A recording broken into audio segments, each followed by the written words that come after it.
Hey you guys, we are on day 4 and today's topic is such a fun one. I think this topic is actually probably why a lot of you signed up for this course to begin with. My favorite shots of my kids are of them doing things. Not just like the pose smiling at the camera ones, but I love those candid shots, right? That's what we all love. But say this with me. You can set up a candid photo.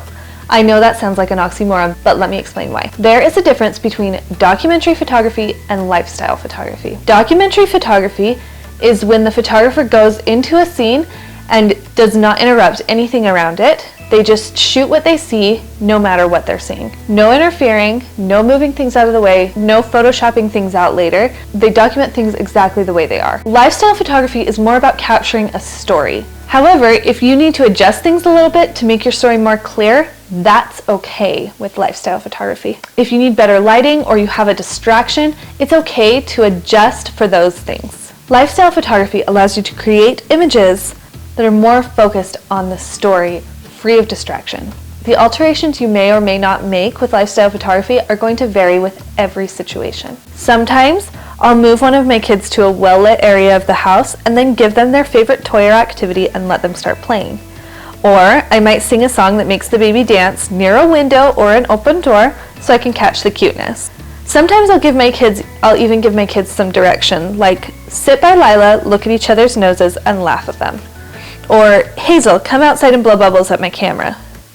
Or Lucy, ride your bike straight at me and crash into me if you can. Or even Lila, turn your face a little bit more toward the couch so I can see your eyes better. I don't have any problem with setting up a shot to capture what I'm there to capture. If my background is super messy, I have a hard time focusing on my subject. Unless, of course, the mess tells part of the story. However, I don't think it's inauthentic to move the mess out of the way so that you can focus on what's happening in front of you with your child instead of all of the toys and clothes behind you on the floor. If my lighting is really bad and I can easily relocate an activity that my kids are doing to somewhere where it's better lighting, I don't have a problem doing that. Of course, sometimes you just have to capture the story unfolding in front of you.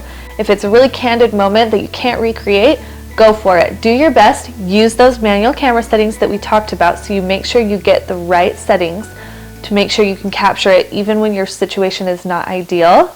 If I'm taking a picture that can't be changed, then I'll just go with it and do my best. These are the situations when it's so good to understand your camera's settings, like we learned about the last 2 days, so that you can capture the moment the best way possible. Finally, lower your expectations. Of course, we always love a sweet, smiling, silly picture, but that doesn't always happen because that's not reality, right? And some of my favorite photos of my kids are the ones where they're throwing fits or being stinkers. Sometimes those are the best photos because they're the most true to their character. Perfection can be totally overrated.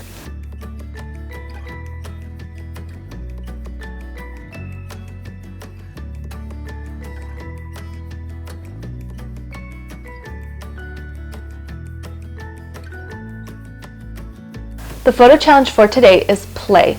Use these tips that I suggested, take a photo, post it under the day 4 video of our Facebook private page. Make sure you're commenting and sharing with other people what you love about their photos, and I will also give you feedback on yours. I'm so excited to see what you come up with. We'll talk to you soon.